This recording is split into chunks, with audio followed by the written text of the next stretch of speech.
je dis aux gens que je suis économiste et que j'effectue des expériences économiques, ils sont souvent surpris. J'entends, mais l'économie n'est pas une science naturelle. Et c'est vrai, l'économie est une science sociale. Mais aussi en économie, il y a des théories qui doivent être testées. Les théories modélisent comment prendre des décisions et comment prendre des bonnes décisions, comment planifier sa retraite, quel traitement médical à prendre, acheter une maison ou pas acheter une maison, comment les gens interagissent en groupe. Et pour tester ces théories, nous nous servons des mêmes outils et approches scientifiques rigoureux comme dans les sciences naturelles. Ces tests nous permettent d'améliorer nos décisions, à comprendre les dynamiques dans les groupes et comparer entre différentes politiques et en choisir le meilleur. C'est important si on veut savoir quelle mesure politique, quelle loi, quel arrêt ministériel aura le résultat souhaité et préférablement avant d'être mise en place.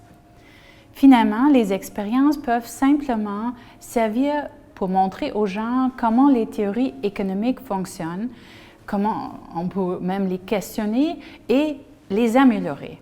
En résumé, l'économie expérimentale a comme objectif de tester des hypothèses et des théories économiques, de trouver des régularités dans les comportements des gens, de générer les données dans un environnement contrôlé, d'orienter le développement des nouvelles théories et de tester des nouvelles mesures politiques avant ou aussi évaluer après qu'elles soient mises en place.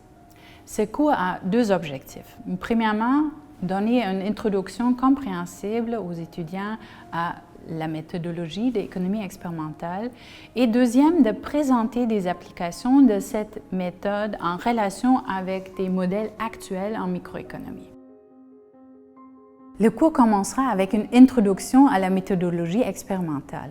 Ensuite, il expliquera ce qui est le plan expérimental, quels sont ses éléments et comment le mettre en place. Vous verrez comment les expériences peuvent être utilisées pour générer les données, comment choisir l'échantillon et en final, comment les expériences peuvent informer le développement des nouvelles théories. Le cours se donnera en ligne. Vous visionnerez des capsules narrées et vous aurez aussi accès à d'autres contenus en ligne, comme d'autres vidéos, des articles des journaux scientifiques, des articles dans les quotidiennes. Vous participez aussi dans les expériences économiques pour apprendre à la fois la théorie et à la fois la méthodologie expérimentale. Vous aurez accès aux questionnaires auxquels vous pouvez répondre qui sont reliés au cours.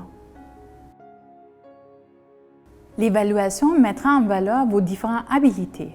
En part de l'évaluation traditionnelle par un examen, vous recevrez également des points pour des travaux maison, une présentation, un travail en équipe et aussi la participation dans les expériences.